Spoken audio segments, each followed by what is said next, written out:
ಬರ್ತಕ್ಕಂಥ ಒಂದು ಅವಕಾಶ ಇರ್ತಕ್ಕಂಥ ಜಾಗ ಇರಬೇಕಂತಕ್ಕಂಥ ನೋಡಿ ಇವತ್ತು ನಮ್ಮ ಈ ವಾಪಸದ ಜಾಗದಲ್ಲಿ ನೂತನವಾಗಿ ಜಿಲ್ಲಾ ಕಚೇರಿಯನ್ನು ನಿರ್ಮಾಣ ಮಾಡಿದ್ವಿ. ಈ ಒಂದು ಕಾರ್ಯಾಲಯನ ಇದೇ 15ನೇ ತಾರೀಕು ಭಾನುವಾರ ನಾವು ಉದ್ಘಾಟನೆ ಮಾಡಬೇಕಂತೇಳಿ ನಮ್ಮ ರಾಜ್ಯದಿಂದ ಮತ್ತು ನಮ್ಮ ಸಂಸದರು ಎಲ್ಲ ಸೇರಿ ಮಾಡ್ತಕ್ಕಂಥ ನಮ್ಮ ಕಾರ್ಯಕರ್ತರು ಎಲ್ಲ ಸೇರಿ ಒಂದು ಕೆಲಸ ಇದನ್ನ ಉದ್ಘಾಟನೆ ಮಾಡಬೇಕಂತ ಒಂದು ನಿಗದಿಯಾಗಿತ್ತು. ಆದರೆ ಇವತ್ತು ಎಲ್ಲದಕ್ಕಿಂತ ತುಂಬ ಇಂಪಾರ್ಟೆಂಟು, ಇವತ್ತು ನಮ್ಮ ಚಿಕ್ಕಬಳ್ಳಾಪುರ ಜಿಲ್ಲೆ, ಕೋಲಾರ ಚಿಕ್ಕಬಳ್ಳಾಪುರ ಜಿಲ್ಲೆ, ಗ್ರಾಮಾಂತರ ಜಿಲ್ಲೆಗೆ ಇವತ್ತು ಬೆಂಗಳೂರಿನ ಕೊಳಚೆ ನೀರಿನ ಸಂಗ್ರಹ ಮಾಡ್ತಕ್ಕಂಥದ್ದು ಏನು ನಡೀತಾ ಇದೆ, ಇವತ್ತು ಎಲ್ಲ ಕೆರೆಗಳು ತುಂಬಿಸ್ತಕ್ಕಂಥದ್ದು ನಡೀತಾ ಇದೆ. ಶುದ್ಧೀಕರಣದ ಬಗ್ಗೆ ಸಾಕಷ್ಟು ವರ್ಷಗಳಿಂದ ಚರ್ಚೆ ಇತ್ತು. 2 ಹಂತ ಮಾತ್ರ ಮಾಡಿ ಕೆರೆಗಳಿಗೆ ತುಂಬಿಸ್ತಾ ಇತ್ತು. ಅದರ ಒಂದು ಏನು 3ನೇ ಹಂತಕ್ಕೆ ಶುದ್ಧೀಕರಣ ಒಂದು ಸಾಕಷ್ಟು ವರ್ಷಗಳಿಂದ ಸಾಕಷ್ಟು ಸಂಘಟನೆಗಳಿಂದ ಎಲ್ಲರೂ ಕೂಡ ಒತ್ತಾಯ ಮಾಡ್ತಾ ಇದ್ರು. ಆದರೆ ಸರ್ಕಾರ ಕಿವಿ ಕೊಡದೆ ಈ ಬಜೆಟಲ್ಲೂ ಕೂಡ ಅದ್ರ ಬಗ್ಗೆ ಚಕಾರ ಇರ್ತಿಲ್ಲ, ಮಾಡ್ತಕ್ಕಂಥ ಇಚ್ಛೆ ಇಲ್ಲ. ಹಂಗಾಗಿ ಏನು ಭಾನುವಾರ ನಮ್ಮ ಚಿಕ್ಕಬಳ್ಳಾಪುರನ ಜಿಲ್ಲೆಯಲ್ಲಿ ಎಲ್ಲಾನ ಬಂದ್ ಮಾಡ್ಬೇಕಂತಕ್ಕಂಥ ಏನು ತೀರ್ಮಾನ ಮಾಡಿತ್ತು, ಅದು ಪೂರ್ವಕವಾಗಿ ನಮ್ಮ ಕಚೇರಿಯ ಉದ್ಘಾಟನೆಯನ್ನ ಮುಂದೂಡಲಾಗಿದೆ. ತಾವೇನು ಇವತ್ತು ನಮ್ಮ ಕಚೇರಿಗೆ ಮಾಧ್ಯಮ ಮಿತ್ರರೆಲ್ಲ ಬಂದಿದ್ರಿ, ತಮಗೆಲ್ಲರಿಗೂ ಸ್ವಾಗತ, ಧನ್ಯವಾದಗಳು. ಅದೇ ರೀತಿ ನಮ್ಮ ಬಿಜೆಪಿಯ ನಮ್ಮ ಎಲ್ಲ ಮಂಡಲದ ಅಧ್ಯಕ್ಷರುಗಳು, ನಮ್ಮ ಜಿಲ್ಲೆಯ ಪ್ರಧಾನ ಕಾರ್ಯದರ್ಶಿಗಳು ಹಾಗೂ ನಮ್ಮ ಮುಖಂಡರು ಏನು ಇವತ್ತು ನಮ್ಮ ಜೊತೆ ಇದ್ದಾರೆ, ಎಲ್ಲರ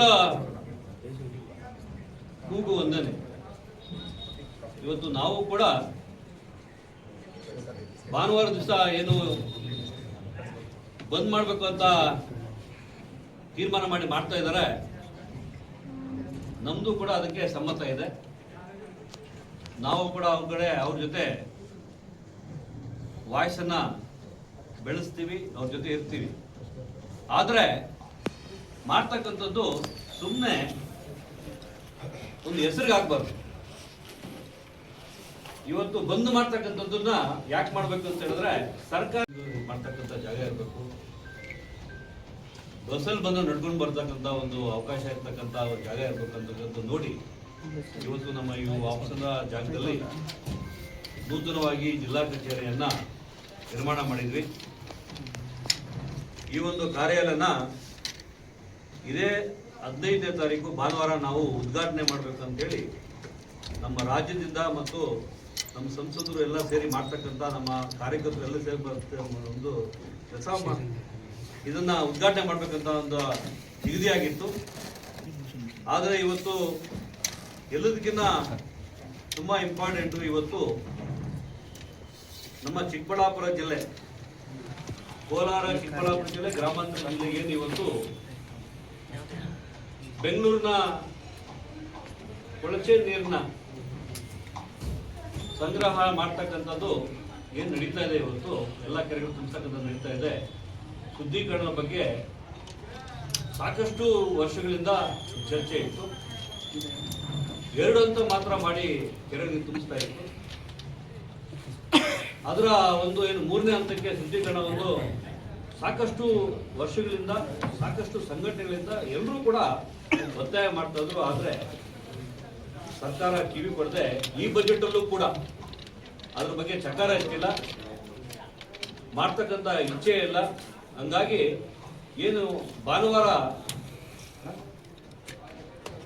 ನಮ್ಮ ಚಿಕ್ಕಬಳ್ಳಾಪುರನ ಜಿಲ್ಲೆಯಲ್ಲಿ ಎಲ್ಲಾನ ಬಂದ್ ಮಾಡ್ಬೇಕಂತಕ್ಕಂಥ ಏನು ತೀರ್ಮಾನ ಮಾಡಿತ್ತು, ಅದು ಪೂರ್ವಕವಾಗಿ ನಮ್ಮ ಕಚೇರಿಯ ಉದ್ಘಾಟನೆಯನ್ನ ಮುಂದೂಡಲಾಗಿದೆ. ತಾವೇನು ಇವತ್ತು ನಮ್ಮ ಕಚೇರಿಗೆ ಮಾಧ್ಯಮ ಮಿತ್ರರೆಲ್ಲ ಬಂದಿದ್ರಿ, ತಮಗೆಲ್ಲರಿಗೂ ಸ್ವಾಗತ, ಧನ್ಯವಾದಗಳು. ಅದೇ ರೀತಿ ನಮ್ಮ ಬಿಜೆಪಿಯ ನಮ್ಮ ಎಲ್ಲ ಮಂಡಲದ ಅಧ್ಯಕ್ಷರುಗಳು, ನಮ್ಮ ಜಿಲ್ಲೆಯ ಪ್ರಧಾನ ಕಾರ್ಯದರ್ಶಿಗಳು ಹಾಗೂ ನಮ್ಮ ಮುಖಂಡರು ಇವತ್ತು ನಮ್ಮ ಜೊತೆ ಇದ್ದಾರೆ. ಎಲ್ಲರ ಕೂಗು ಒಂದೇನೆ. ಇವತ್ತು ನಾವು ಕೂಡ ಭಾನುವಾರ ದಿವಸ ಏನು ಬಂದ್ ಮಾಡಬೇಕು ಅಂತ ತೀರ್ಮಾನ ಮಾಡ್ತಾ ಇದ್ದಾರೆ. ನಮ್ದು ಕೂಡ ಅದಕ್ಕೆ ಸಮ್ಮತ ಇದೆ. ನಾವು ಕೂಡ ಅವ್ರ ಜೊತೆ ವಾಯ್ಸ್ ಅನ್ನ ಬೆಳೆಸ್ತೀವಿ, ಅವ್ರ ಜೊತೆ ಇರ್ತೀವಿ. ಆದ್ರೆ ಮಾಡ್ತಕ್ಕಂಥದ್ದು ಸುಮ್ಮನೆ ಒಂದು ಹೆಸರಿಗಾಗಬಾರ್ದು.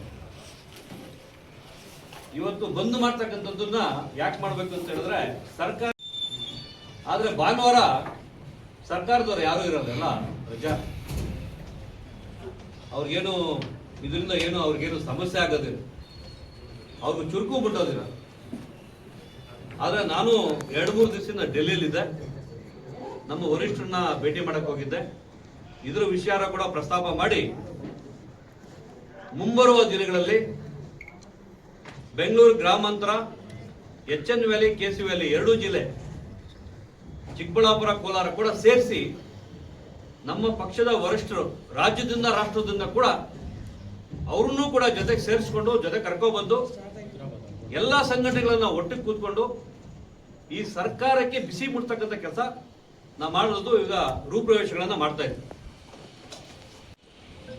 ಮಾಡಿ ಏನು ಕೆರೆಗಳು ತುಂಬಿಸ್ತಾ ಇದ್ದಾರೆ, ಮತ್ತಷ್ಟು ಕೆರೆಗಳಿಂದ ತುಂಬಿಸೋದಕ್ಕಿಂತ ಯೋಜನೆಯನ್ನ ಈ ಬಜೆಟ್ ಅಲ್ಲಿ ಕೂಡ ತಂದಿದ್ದಾರೆ. ಅವ್ರಿಗೆ ಮನವರಿಕೆ ಮಾಡ್ಕೊಳಕ್ಕೆ ಈ ಒಂದು ಪತ್ರಿಕಾ ಗೋಷ್ಠಿಯ ಮುಖಾಂತರ ನಾವು ಹೇಳ್ತಕ್ಕಂಥ ಏನಂತ ಹೇಳಿದ್ರೆ, ಅವ್ರೇನು ಈಗ ಹೊಸ ಕೆರೆಗಳಿಗೆ ತುಂಬಿಸ್ತಕ್ಕಂಥ ಏನು ದುಡ್ಡು ಇಟ್ಟಿದ್ದಾರೆ, ಅಟ್ಲೀಸ್ಟ್ ಅವ್ರದ್ದು ಬಜೆಟ್ ಇಲ್ಲ ಅಂತ ಹೇಳಿದ್ರೆ ಈಗೇನು ಕೆರೆಗೆ ತುಂಬಿಸ್ತಾ ಇರೋ ನೀರನ್ನ ಶುದ್ಧೀಕರಣ, 3ನೇ ಹಂತ ಶುದ್ಧೀಕರಣ ಮಾಡೋದಕ್ಕೆ ಬಳಸ್ಕೊಂಡು ಹೊಸ ಕೆರೆಗಳು ತುಂಬಿಸ್ತಕ್ಕಂಥ ಕೆಲಸ ಸ್ವಲ್ಪ ಮುಂದಕ್ಕೆ ಹಾಕಿ 6 ತಿಂಗಳು, 3 ತಿಂಗಳು, 1 ವರ್ಷ ಮುಂದಕ್ಕೆ ಹಾಕಿ ಮಾಡಿದ್ರೆ ತುಂಬಾ ಸೂಕ್ತ ಇದೆ. ಅವ್ರಿಗೆ ಬಜೆಟ್ ಇಲ್ಲ ಅಂತ ಹೇಳಿದ್ರೆ. ಆದ್ರೆ ಇವತ್ತು ಎತ್ತಿನ ಒಳಗೆ ಶುರು ಮಾಡ್ತಿದ್ದದ್ದು ಯಾವತ್ತು ಹೆಚ್ಚು ಕಡಿಮೆ 2 ದಶಕ ಆಗ್ತಾ ಇದೆ. ಆದ್ರೆ ಬಜೆಟ್ ಇಟ್ಟಿದ್ದು 8-8.5 ಸಾವಿರ ಕೋಟಿ. ಇವತ್ತು ಈಗಾಗಲೇ 23,000 ಕೋಟಿ ಖರ್ಚು ಮಾಡಿದ್ದಾರೆ. ನೀರು ಬರುತ್ತೆ ಅನ್ನೋ ಗ್ಯಾರಂಟಿ ಕಾಣಿಸ್ತಾ ಇಲ್ಲ. ಇನ್ನ 10-15-20 ಕೋಟಿ, 20,000 ಕೋಟಿ ದುಡ್ಡು ಬೇಕು. ಆ ದುಡ್ಡು ಹಾಕಿ ನೀರನ್ನ 2 ವರ್ಷ ಆಗುತ್ತೋ, 3 ವರ್ಷ ಆಗುತ್ತೋ, 4 ವರ್ಷ ಆಗುತ್ತೋ ಗೊತ್ತಿಲ್ಲ. ಕೆಲಸ ಮುಗಿಸಿದ ತಕ್ಷಣ ನೀರು ಬರುತ್ತೆ ಅಂತಕ್ಕಂಥದ್ದು ಯಾರು ಗ್ಯಾರಂಟಿ ಕೊಡ್ತಕ್ಕಂಥದ್ದು ಕಾಣಿಸ್ತಾ ಇಲ್ಲ. ಆದ್ರೆ ಏನು ಇವತ್ತು HN ವ್ಯಾಲಿ, KC ವ್ಯಾಲಿಯಲ್ಲಿ ಇವತ್ತು ಕೆರೆಗಳಿಗೆ ನೀರು ತುಂಬಿಸ್ತಾ ಇರ್ತಕ್ಕಂಥದ್ದು ಏನು ಅಂತರ್ಜಲ ಮಟ್ಟ ಏರಿಸಬೇಕು ಅಂತ ಮಾಡ್ತಕ್ಕಂಥ ಏನು ಕೆಲಸ ಇದೆ. ಬೆಂಗಳೂರಲ್ಲಿ ಇರ್ತಕ್ಕಂಥ ನೀರು ಯಾವುದು? ಈ ನೀರು ಹಾಸ್ಪಿಟಲ್ ಬರ್ತಕ್ಕಂಥ ತ್ಯಾಜ್ಯಗಳನ್ನ, ಕೈಗಾರಿಕೆಗಳಲ್ಲಿ ಬರ್ತಕ್ಕಂಥ ಕೆಮಿಕಲ್ಸ್ನ, ಎಲ್ಲ ಕೊಳಚೆ ನೀರನ್ನ ಇವತ್ತು ಶುದ್ಧೀಕರಣ ಮಾಡ್ತಕ್ಕಂಥ ಕೆಲಸ ಮಾಡಿದ್ರೆ ಇಲ್ಲಿರ್ತಕ್ಕಂಥ ಯಾವ ಸಮಸ್ಯೆನೂ ಇರ್ತಾ ಇರಲಿಲ್ಲ. ಸಾಕಷ್ಟು ಇವತ್ತು ರೈತರು ಹೋರಾಟ ಮಾಡ್ತಾ ಇದ್ರು, ನೀರಾವರಿ ಹೋರಾಟ ಮಾಡಿದ್ರು. ಈ ನೀರಾವರಿ ಹೋರಾಟ ಇವತ್ತಿಂದ ನಡೀತಾ ಇದೆ, 5 ದಶಕದಿಂದ ನಡೀತಾ. ಇವತ್ತಲ್ಲ, 1974ರಲ್ಲಿ ಶುರುವಾಗಿದೆ. ಇವತ್ತು ಬೈರಾರೆಡ್ಡಿ ಅವರು ಶುರು ಮಾಡಿರ್ತಕ್ಕಂಥದ್ದು 50 ವರ್ಷ ಆಗೋಗಿದ್ರು. ಶಾಶ್ವತ ನೀರಾವರಿ ಹೋರಾಟ ಮಾಡ್ತಕ್ಕಂಥದ್ದನ್ನ ಇವತ್ತು ಏನು ತರಾತುರಿಯಲ್ಲಿ ಎತ್ತಿನ ಹೊಳೆ ಲೇಟ್ ಆಗ್ತಾ ಇದೆ ಅಂತೇಳಿ HN ವ್ಯಾಲಿ, KC ವ್ಯಾಲಿ ತಂದಿರ್ತಕ್ಕಂಥದ್ದು ತಂದಿದ್ದಾರೆ, ಒಳ್ಳೇದಿದೆ. ಆದ್ರೆ 3ನೇ ಹಂತ ಶುದ್ಧೀಕರಣ ಕೇಳಿ ಸಾಕಾಗಿದೆ.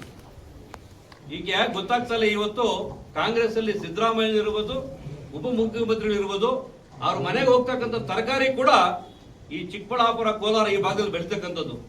ಅವರು ತಿಂತಾ ಇರೋದು ಕೂಡ ಅವ್ರ ಆರೋಗ್ಯ ಕೂಡ, ಅವ್ರ ಮಕ್ಕಳ ಆರೋಗ್ಯ ಕೂಡ ಕೆಡ್ತದೆ. ಬರೀ ಇಲ್ಲಿರ್ತಕ್ಕಂಥ ರೈತರ ಸಮಸ್ಯೆ ಒಂದೇ ಅಲ್ಲ. ಬೆಂಗಳೂರಲ್ಲಿ, ಚೆನ್ನೈಯಲ್ಲಿ, ಹೈದರಾಬಾದಲ್ಲಿ ಇವತ್ತಿನ ತರಕಾರಿ ಹೋಗ್ತಾ ಇದೆ. ಇದರಲ್ಲೇನು ಮುಂಬರುವ ದಿನಗಳಲ್ಲಿ ಕೋಲಾರ, ಚಿಕ್ಕಬಳ್ಳಾಪುರ, ಗ್ರಾಮಾಂತರ ಜಿಲ್ಲೆಗಳ ತರಕಾರಿ ಬಳಸಬಾರ್ದು ಅಂತ ಆದ್ರೆ ರೈತರೆಲ್ಲ ಮತ್ತೆ ಏನಾಗ್ಬೇಕು? ಬದುಕಕ್ಕಾಗತ್ತಾ? ಪತ್ರಿಕಾ ಮಿತ್ರರು ಕೂಡ ಸಾಕಷ್ಟು ವಿಷಯ ತಿಳಿಸಿದ್ದಾರೆ ಇದ್ರ ಬಗ್ಗೆ. ಆದ್ರೂ ಇದನ್ನ ಜಾಗೃತಿ ಮೂಡಿಸಿದ್ರೆ ಕೂಡ ಅವ್ರಿಗೆ ಯಾವುದೇ ಲೆಕ್ಕಕ್ಕಿಲ್ದಿರ ಈ ಬಜೆಟ್ ಅಲ್ಲಿ ಕೂಡ 1 ರೂಪಾಯಿ ಕೂಡ 3ನೇ ಹಂತ ಶುದ್ಧೀಕರಣಕ್ಕೆ ಅವ್ರು ಕೊಡ್ತಾ ಇಲ್ಲ, ಕೊಟ್ಟಿಲ್ಲ. ಮತ್ತೆ ಬಜೆಟ್ ಬರೋದು ಇನ್ನೊಂದು ವರ್ಷಕ್ಕೆ. ಆದ್ರೆ ಇವತ್ತು ಈ ಸಮಸ್ಯೆಗೆ ಇಮಿಡಿಯೇಟ್ ಆಗಿ ಅವ್ರು ಏನಾದ್ರೂ ಮೂರನೇ ಹಂತ ಶುದ್ಧೀಕರಣ ಮಾಡಿಲ್ಲ ಅಂತ ಹೇಳಿದ್ರೆ ಇಡೀ 3 ಜಿಲ್ಲೆ ದೊಡ್ಡ ಮಟ್ಟಕ್ಕೆ ಉಗ್ರ ಹೋರಾಟ ನಡೆಸಬೇಕಾಗತ್ತೆ. ಎಲ್ಲರನ್ನೂ ಸೇರಿಸ್ಕೊಂಡು, ಇದರಲ್ಲಿ ಬರೀ ರೈತರು ಒಬ್ಬರೇ ಅಲ್ಲ, ಇವತ್ತು ಸಮಸ್ಯೆ ಆಗ್ತಾ ಇರ್ತಕ್ಕಂಥ ಇದರಿಂದ ಬರೀ ರೈತರಿಗೆ ಒಬ್ಬರಿಗೆ ಅಲ್ಲ, ಈ ಟೌನ್ ಅಲ್ಲಿ ಇರ್ತಕ್ಕಂಥವ್ರು ಕೂಡ ಇವತ್ತು ಕುಡಿಯುವ ನೀರು ಸಮಸ್ಯೆ ಆಗ್ತಾ ಇದೆ. ಈ ತರಕಾರಿಗಳನ್ನ ಬೆಳೀತಕ್ಕಂಥ ತಿಂತಕ್ಕಂಥದ್ದು ಕಳಿಸ್ತಕ್ಕಂಥದ್ದು ಸಮಸ್ಯೆ ಆಗ್ತಾ ಇದೆ. ಇದರಿಂದ ಆರೋಗ್ಯ ಕೆಡ್ತಾ ಇದೆ. ಜನರಿಗೆ ಬೇಕಾಗಿರ್ತಕ್ಕಂಥ ಜೀವನಕ್ಕೆ ಊಟ ಬೇಕು, ಆದ್ರೆ ಅದೇ ಊಟ ತಿಂದು ವಿಷ ಆಗಿ ಇವತ್ತು ಆರೋಗ್ಯ ಕೆಡ್ತಕ್ಕಂಥದ್ದು ಎಲ್ರಿಗೂ ಆಗುತ್ತೆ. ಹಂಗಾಗಿ ನಮ್ಮ ಕಚೇರಿ ಕೂಡ ಇವತ್ತು ಭಾನುವಾರ ಏನು ಉದ್ಘಾಟನೆನ ಮಾಡಿದಿರ ಮುಂಬರುವ ದಿನಗಳಲ್ಲಿ ಮಾಡಬೇಕಂತ ತೀರ್ಮಾನ ಮಾಡಿದ್ದೀವಿ. ಈ ಹೋರಾಟ ಭಾನುವಾರ ಹೋರಾಟ ಉಗ್ರ ಹೋರಾಟ ಆಗಾಗಲ್ಲ, ಮಾಡಿದ್ರು ಕೂಡ ಸರ್ಕಾರಕ್ಕೆ ಇದು ಚರ್ಮ ಮಂದಾಗಿದೆ. ಎಷ್ಟೇ ಮಳೆ ಸುರಿದ್ರೂ ಏನು ವ್ಯತ್ಯಾಸ ಆಗಲ್ಲ, ಅವರು ಮಸಾಜ್ ಮಾಡ್ದಂಗೆ ಇರುತ್ತೆ. ಹಂಗಾಗಿ 3 ಜಿಲ್ಲೆ ಉಗ್ರ ಹೋರಾಟ ಮಾಡ್ತಕ್ಕಂಥ ಕೆಲಸ ಮಾಡಬೇಕು. ಮುಂದಿನ ದಿನಗಳಲ್ಲಿ ಅವರಿಗೆ ಚುರುಕು ಮೂಡಿಸಬೇಕು. ಈ ಹೋರಾಟಕ್ಕೆ ಈ ಭಾನುವಾರ ಎಷ್ಟು ಮಟ್ಟಕ್ಕೆ ಆಗುತ್ತೆ ನೋಡಿ. ಮುಂಬರುವ ದಿನಗಳಲ್ಲಿ ಪಕ್ಷಾತೀತವಾಗಿ ನಮ್ಮ ಪಕ್ಷದ ಕಡೆಯಿಂದ ರಾಜ್ಯದಿಂದ ರಾಷ್ಟ್ರದಿಂದ ಮುಖಂಡರ ಕೆಲಸವನ್ನ ಈ ಒಂದು ಹೋರಾಟವನ್ನು ನಾವು ಮಾಡ್ತೀವಿ. ಈ ಬರ್ತಕ್ಕಂಥ ನೀರಲ್ಲಿ ಇವತ್ತು 2 ಹಂತ ಶುದ್ಧೀಕರಣ ಮಾಡಿ 3ನೇ ಹಂತ ಮಾಡಿಲ್ಲದೆ ಇರತಕ್ಕಂಥ ಆ ಕೆಮಿಕಲ್ಸು ಇರ್ತಕ್ಕಂಥ ಹೆವಿ ಮೆಟಲ್ ಲೆಡ್ಸು ಎಷ್ಟೆಲ್ಲ ಕೆಮಿಕಲ್ಸ್ ಇದೆ ಇರ್ತಕ್ಕಂಥದ್ದು ಈಗ ಆಲ್ರೆಡಿ ಸಾಕಷ್ಟು ಇದರ ಪ್ರಯೋಗ ಇದು ಎತ್ಕೊಂಡು ಹೋಗಿ ಟೆಸ್ಟ್ ಮಾಡಿ ಇವತ್ತು ಹೇಳಾಗಿದೆ. ಈ ಹೋರಾಟಕ್ಕೆ ನಮ್ಮ ಮುಂದಿನ ದಿನಗಳಿಗೆ ಎಲ್ಲರನ್ನೂ ಸೇರಿಸಿ ಮಾಡ್ತೀವಿ. ನಮ್ಮ ಮುಖಂಡರು ಇವತ್ತು ಎಲ್ಲ ಬಂದಿದ್ದಾರೆ, ಅವ್ರ ಜೊತೆ ಕೂಡ ಚರ್ಚೆ ಮಾಡ್ತೀವಿ. ಈ ಹೋರಾಟ ದೊಡ್ಡ ಮಟ್ಟಿಗೆ ಮಾಡ್ತಾ ಇವಿ ಅಂತ ಹೇಳಿ ಈ ಮುಖಾಂತರ ಪತ್ರಿಕಾಗೋಷ್ಠಿಯಲ್ಲಿ ತಾವು ಬಂದಿದ್ದೀರಾ, ತಮಗೆ ವಂದನೆಗಳು. ನಮಸ್ಕಾರ. ನಮ್ಮ ಹತ್ರ ಮಾತಾಡಿಲ್ಲ, ನಾನೊಬ್ಬ ಜಿಲ್ಲಾಧ್ಯಕ್ಷ ಇದ್ದೀನಿ. ಪಕ್ಷದಲ್ಲಿ ಚರ್ಚೆ ಆಗಿಲ್ಲ, ಮಾಡಬೇಕು ಅಂತ ಮಾಡ್ತಾ ಇದ್ದಾರೆ. ಅದ್ರ ನಮ್ದೇನು ವಿರೋಧ ಇಲ್ಲ, ಮಾಡಲಿ, ನಮ್ದು ಸಹಮತ ಇದೆ. ಒಳ್ಳೆ ಕಾಜಿಗೆ ಮಾಡ್ತಾ ಇದ್ದಾರೆ. ಬಟ್ ಆದ್ರೆ ಮಾಡೋದನ್ನ ಸರ್ಕಾರಕ್ಕೆ ಬಿಸಿ ಮುಟ್ಟಿಸ್ತಕ್ಕಂಥ ಕೆಲಸ ಮಾಡೋದು ಭಾನುವಾರ ಅಲ್ಲ. ಭಾನುವಾರ ರಜಾ, ಅವ್ರ ಮನೆಗಳಲ್ಲಿ ಇರ್ತಾರೆ, ಅವರೇ ಎಲ್ಲ ಆಫೀಸ್ಗಳು ಬಂದ್ ಮಾಡಿ ಮನೆಯಲ್ಲಿ ಕೂತಿರ್ತಾರೆ. ಹಂಗಾಗಿ ಇದ್ರದ್ದು ಎಷ್ಟು ಮಟ್ಟಿಗೆ ಫಲಕಾರಿ ಆಗುತ್ತೆ ಗೊತ್ತಿಲ್ಲ. ಇದು ಉಗ್ರ ಹೋರಾಟ ಮಾಡ್ತಕ್ಕಂಥದ್ದು ಮುಂಬರುವ ದಿನಗಳಲ್ಲಿ ನಾವು ಕೂಡ ಜೊತೆ ಸೇರಿ ಮಾಡ್ತೀವಿ. 1 ನಿಮಿಷ ಏನ್ ಮಾತಾಡಿದ್ರು, ಇದ್ರೆ ಮಾತಾಡಿದ್ರು. ಆದ್ರೆ ನಮ್ಮ ಸಂಸದರು ಅವರು ಈ ಒಂದು HN KC ವ್ಯಾಲಿ ತಂದಿದ್ದವಾಗ ಇನಿಷಿಯಲ್ ಸ್ಟೇಜ್ ಇತ್ತು. ತಂದು ಬಿಟ್ಟು ನೀರು ಬಿಟ್ಟಾದ್ಮೇಲೆ ಇದು ಬಂದಿರ್ತಕ್ಕಂಥ ವೈಫಲ್ಯಗಳನ್ನ ಇವತ್ತು ಏನಾಗಿದೆ ಅದು ಗೊತ್ತಾಗ್ತಾ ಇದೆ. ಕಾಂಗ್ರೆಸ್ ಅಲ್ಲಿ ಇದ್ದಾಗ, ಬಿಜೆಪಿಯಲ್ಲಿ ಇದ್ದಾಗ ನಾನು ಮಾತಾಡಿದ ಮಾತುಗಳನ್ನ ನಾನು ಹೇಳ್ತಿರೋದು. ಸಚಿವರಾಗಿದ್ದಾಗ ಇವತ್ತಿನ ಅಗತ್ಯತೆ ಏನಿದೆ ಮಾತಾಡ್ತಾ ಇದ್ದೀನಿ, ರಾಜಕಾರಣ ಮಾತಾಡ್ತಾ ಇಲ್ಲ. ಇವತ್ತಿನ ಇರ್ತಕ್ಕಂಥ ಅಗತ್ಯತೆ ಏನಂತ ಹೇಳಿದ್ರೆ ಇದೆ, ತಮ್ಮ ಫ್ಯಾಮಿಲಿಗೆ, ನಮ್ಮ ಫ್ಯಾಮಿಲಿಗಳಿಗೆ, ಎಲ್ಲರೂ ಫ್ಯಾಮಿಲಿಗೆ ಇದು ಒಡಕಾಗತ್ತೆ, ಆರೋಗ್ಯ ಸಮಸ್ಯೆ ಆಗುತ್ತೆ. ಆ ಸಮಸ್ಯೆ ಬಗ್ಗೆ ಮಾತಾಡೋಣ. ಹಂಗಾಗಿ ಇದಕ್ಕೆ 3ನೇ ಹಂತದ ಶುದ್ಧೀಕರಣ ಕೇಳ್ತಾ ಇದೆ, ಬೇರೆ ಇನ್ನೇನು ಕೇಳ್ತಾ ಇಲ್ಲ. ಈ ಬಜೆಟ್ ಅಲ್ಲಿ ದುಡ್ಡು ಕೊಟ್ಟು ಮಾಡಿದ್ರೆ ಏನಾಗ್ತಾ ಇತ್ತು, ಎತ್ತಿನ ಒಳಗೆ ಇವತ್ತು 23,000 ಕೋಟಿ, ಅದು ಹೋರಾಟ ಇದೆ. ಅದು ಮಾತ್ರ ಚರ್ಚೆ ಮಾಡೋದಕ್ಕೆ ಕೂತಿದ್ವಿ. ಸಚಿವರು ಕೂಡ ಹೇಳಿದ್ದಾರೆ ಸರ್, ಎಲ್ಲಾ ಕೆರೆಗಳಲ್ಲಿ ನೀರನ್ನು ತಗೊಂಡ್ಬಂದು ಟೆಸ್ಟ್ ಮಾಡಿ, ಅದು ಬರ್ತಕ್ಕಂಥ ಬೋರ್ವೆಲ್ ನೀರು ತಗೊಂಡ್ಬಂದು ಟೆಸ್ಟ್ ಮಾಡಿ, ಅಗತ್ಯ ಇಲ್ಲ ಇರ್ತಕ್ಕಂಥದ್ದು ಸರ್ಟಿಫಿಕೇಟ್ಗಳನ್ನ ಹೊಡಿಸ್ಲಿ. ದೊಡ್ಡ ವಿಷಯ ಇಲ್ಲ. ಕೃಷ್ಣಬೈರೇಗೌಡರು ಸದನದಲ್ಲೇ ಸರ್ಕಾರ ಕೆಲಸ ಮಾಡಿ ನಾವು ಹೇಳ್ತಾ ಇದ್ದೀವಿ. ನಿಮ್ಮ ಶಾಸಕರಿದ್ರು ಅದನ್ನ ಪ್ರಶ್ನೆ ಮಾಡಬಹುದು. ನಾವು ಅಂತರ್ಜಲದಲ್ಲಿ ಹೋಗಿ ಬೋರ್ವೆಲ್ ಬರ್ತಕ್ಕಂಥ ನೀರಾಗ್ಲಿ, ಅರ್ಧ ಕಿಲೋಮೀಟರ್ 1 ಕಿಲೋಮೀಟರ್ ಆಚೆ ಇರ್ತಕ್ಕಂಥ ಬೋರ್ವೆಲ್ ಅಲ್ಲಿ ರೀಚಾರ್ಜ್ ಆಗಿದ್ದ ಬೋರ್ವೆಲ್ ನೀರು ತಗೊಂಡು ಅದು ಶುದ್ಧೀಕರಣ ಚೆನ್ನಾಗಿದೆ, ಅಪಾಯಕಾರಿ ಇಲ್ಲ ಅಂತ ಹೇಳಾದ್ರೆ ಸಮಸ್ಯೆನೇ ಇಲ್ವಲ್ಲ. ನಮ್ಮ ಪಕ್ಷದ ಕಚೇರಿ ಉದ್ಘಾಟನೆ ಕೂಡ ಬಂದ್ ಮಾಡಿದ್ವಿ. ಅಂದ್ರೆ ಏನು, ಎಲ್ಲದಕ್ಕಿಂತ ಇಂಪಾರ್ಟೆಂಟು ಇವತ್ತು ಸರ್ಕಾರಕ್ಕೆ ಬಿಸಿ ಮುಟ್ಟಿಸ್ತಕ್ಕಂಥ ಕೆಲಸ. ಹಂಗಾಗಿ ಇದು ಸಮಸ್ಯೆ ಬಂದು ನಾವು ನಮ್ಮ ಜನರ ಸಮಸ್ಯೆಗೆ ಅವ್ರ ಜೊತೆ ಕೂಡಿ ಮಾಡ್ತಕ್ಕಂಥ ಕೆಲಸ ಮಾಡೋದಕ್ಕೆ ನಾವು ಕೂತಿದ್ದೀವಿ, ಅದೇ ಕೆಲಸ ಮಾಡ್ತೀವಿ. ಹಂಗಾಗಿ ನಮ್ಮ ಪಕ್ಷದ ಕಚೇರಿ ಉದ್ಘಾಟನೆ ಕೂಡ ಬಂದ್ ಮಾಡಿದ್ವಿ.